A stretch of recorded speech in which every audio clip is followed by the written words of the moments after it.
So hey, what's your name? My name is Casey Loder with Electric 51 Speed Shop. Okay. And you built this thing? Yep. Yeah, so we built this 1958 Chevy Apache almost 3 years ago. I think we finished September 2019. Okay. So it's been on the road for a while and we've had no issues with it. It's super fun to drive. Had no issues, a lot of issues? No issues. Yeah, it's been awesome. Maintenance-wise, there's been no maintenance. So what you got underneath the hood? So under the hood, there's half of the battery pack is in here, and then we got another half underneath the cab that runs to the back of the cab from the firewall back. Okay. You can see so if you look down in there's some aluminum box in there, and that's the back end of our box. So. Okay, so some of the batteries in there, some of the batteries underneath the hood. Yep. And then you got the charge controllers right here. Yeah, so those are our onboard chargers, and so they basically they take the AC electricity, convert it to DC, and then put that into the batteries for us. Yeah.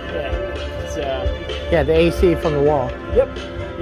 Not like three-phase powerful motors. Exactly. Yeah. So, yeah, and then we've got, so this guy here, so this thing has full air ride on it. That's why we can park it on the ground like this, and we can raise it up when we want to drive it. And so that's that tank. That's the air tank and the air compressor. Exactly, yep. And then this thing is this is a three-phase thing, or? Yeah, so that's the high voltage junction box. That's where all the connections between the battery boxes and the motor get made, and there's contactors in there, and kind of everything that happens when you start it, so that it will run, it all happens in there. Okay. High voltage junction box. Okay. Yeah. And then, so that's where the contactors is, and the fuses, and what else is in there? Pre-charge resistor. Okay. 2 contactors, high voltage cables, a couple fuses. I think that's essentially it. Yeah. And then this is a BMS over here, or what? No, so that's actually the DC to DC converter. So, like in a normal car, that would be kind of considered the alternator. So basically, all that thing does is it ties into the high voltage junction box. And that one, all the old-fashioned electronics, all the low voltage electronics. That's right. Yeah, it pulls it off the battery and it converts it to 12 volts and it keeps everything charged up. Okay. Do you also have a 12-volt battery or no? Yeah. So right here. Oh, you acid and then your 12-volt battery. Yeah. So some guys will run straight DC to DCs like that. We like to run the battery just because it'll help kind of regulate things and keep everything more consistent. Yeah, so that thing doesn't get overworked as well. So. Yeah. Yep. So. Yeah. So. Yeah. And then, yeah, this is pretty cool. Shows this old Chevy C10. It's a Chevy 3100. 3100. So Chevy Apache. Apache, yeah. Are you also with the other truck over here, or is that a different guy? No, so those guys are in Boise, Idaho. Oh, but where you guys located at? Salt Lake City, Utah. Salt Lake City, Utah. Okay. Yep. Yeah. So we've got a rear-mounted Tesla motor in this one. Right now, we get about 450 horsepower out of it. Yeah. So jerry rig everything is on there. Yeah. Yes. Yeah, do you do any work with him, or? I don't. No. But I know of his channel. Yeah, he built something. He's out there. Yeah. Yep. He's checking out. He built a. Yeah, he's got a Hummer, I think, right now. Yeah, he has a Hummer that he built. Yeah. So, I sure he called in a lot of famous people to help him build that. I want to show you one of the guys that he called. But no, this is really cool though. Awesome, thank you. You guys worked with any big names? Speaking of which. No, not yet. I mean, this is all so new. I mean, you know. You guys a new garage? Well, somewhat. We've actually been around for almost 3 years now. So 3 years, which is pretty new, and you know. But ours are kind of old for the industry. Yeah. So for what this is, like we kind of were one of the first ones. In fact, I think we were the first ones that actually retained the wheel track width in the rear and have like a large Tesla unit in the back, basically. So Yeah, everything yeah. else- You actually have an actual Tesla motor in there, Yep. Yeah. and then and then you have one of the circuit boards that the other guys were selling. No, so inside? this one actually is a little bit different. It runs on a 7-inch LCD screen controller. And so instead of switching out the circuit board inside, they actually just flash the software and just wipe it and basically rewrite so that the motor can communicate with the controller. So you don't actually have to replace the board. You use the original Tesla board. So Okay. You get in there and you wipe out the software basically. Oh, and wow. then put in a whole new, basically put in all new software that comes from the controller, which then tells the motor to do everything. So. I mean, okay. So, but you use the aftermarket controller. Yes. Yeah. What company did you go through for the controller? So the controller that we use is made by a company called EV Controls. EV controller. Yeah, so we use there's their older models for TC9. They actually now have a newer model, which is really good. It's TC2, and that thing runs wireless. So there's no touchscreen, because everything on the phone and an iPad. So drive neutral reverse, RPMs, you can adjust all your settings, like all from the phone or an iPad. It's amazing. And you could have put the iPad on your desk if you wanted, or you don't have to. Yeah, you don't have to. You know, for an older truck like this, like when it was me, I would go on the old school hardware, I'd run the indicators for the and I would just use the phone to drive neutral reverse, kind of keep it to the side of me, because I don't like having to look at too many different things when I'm driving. I just want to be able to enjoy the yeah, rather than having a screen on the phone. A lot of people do like a screen on there, you know, Tesla's obviously on the screen, but these later vehicles just kind of keep the nostalgia. You want to keep the nostalgia, keep the old of it. That's my preference, but not everybody's the same, so. Are you going to put another piece of metal over top of it so you can use it as a truck, or? Well, so the original idea, yes, was we were going to do a wood bed over it so that we could actually use it. I took it to one show, just a regular car show, and I got asked the same question. I said, yeah, I was planning to put wood, and everyone was like, you shouldn't do that. Just leave it like this, so when you take it to a car show, it's very easy to show what's going on back here. But what you could do is just make it with like it bolt on, and you just take off 4 bolts and. Oh yeah. I mean, if it's bolt on or hinged or possibly plexiglass, but you know, we got to that point where it was like, I built this thing, I got it on the road, and I didn't want to stop driving it. I didn't want to work on it. I just wanted to keep driving it. So, I know, yeah. And then the next thing you know, we got our first customer, and then we're building somebody else's truck. It's really just like Yeah. So you just carry around, taking show off. And now you're building other people's cars.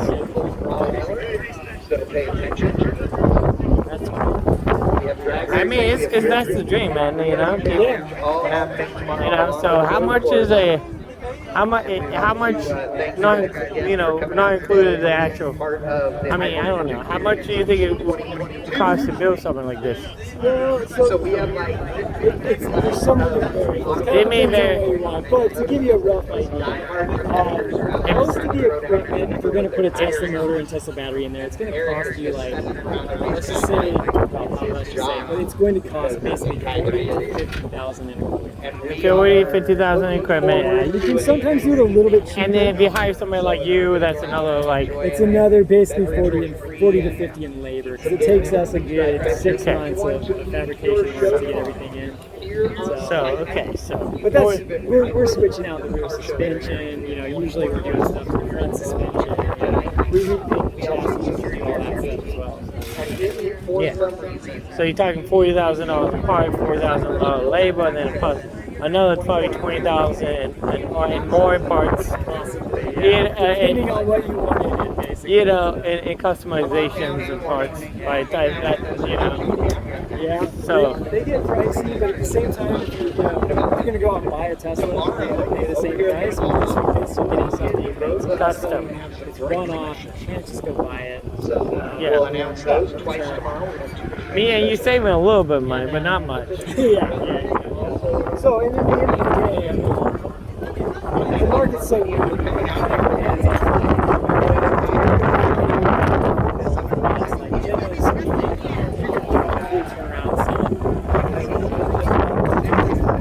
Oh yeah. Just because there's